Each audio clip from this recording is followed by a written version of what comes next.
আজকে সকালে ব্রেকফাস্টের জন্য ড্রয়ার খোঁজাখুঁজি করতে গিয়ে দেখলাম অনেকদিন ধরে চাউমিনটা পড়ে আছে। চাউমিনটা মানে একদম ফাইন চাউমিন, এটাকে এখানে হাক্কা নুডলস বলে।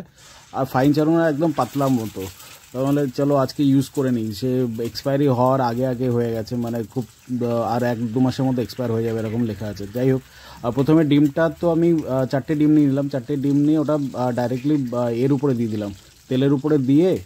আর তাতে একটু নুন আর একটু লাল লঙ্কার গুঁড়ো দিয়ে ওটা একটুখানি করে ভেজে নেব।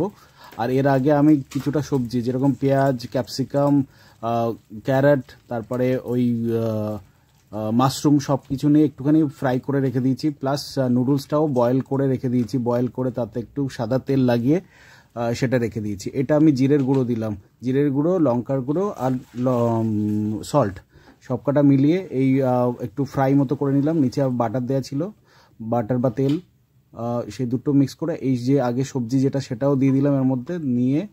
এবার আমি নুডলসটাও এর মধ্যে দিয়ে দেবো। নুডলসটা খুব ফাইন নুডলস আর একদম ঝুরঝুরে হয়ে আছে, তো সেটা ডাইরেক্টলি দিয়ে দেবো। ফটাফট হয়ে যাবে, আমার বেরোতে হবে অফিসের জন্য, সেই জন্য তাড়াতাড়ি। আর এই দিয়ে একটুখানি সয়া সস দিয়ে দেবো আর একটু চিলি সস দিয়ে হালকা সল্ট অ্যাড করে দিয়ে নেড়ে নিয়ে নেবো।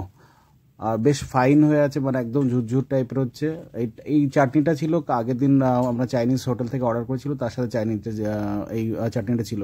সেই চাটনিটাও দিয়ে দিলাম, সেজওয়ান চাটনি 2টো প্যাকেট আছে, দুটোই দিয়ে দিই। টেস্টটা ভালো হবে, চাইনিজ টেস্ট হবে। বেশ শুকনো একদম গ্রেভি টাইপের, কালার টাইপের ওরকম নয়। তো মোটামুটি ভালোই লাগলো টেস্ট। কালকে যে আমরা খেয়ে দেখেছিলাম সেটা টেস্টটা ভালো ছিল। এই দেখুন হয়ে গেছে ফটাফট।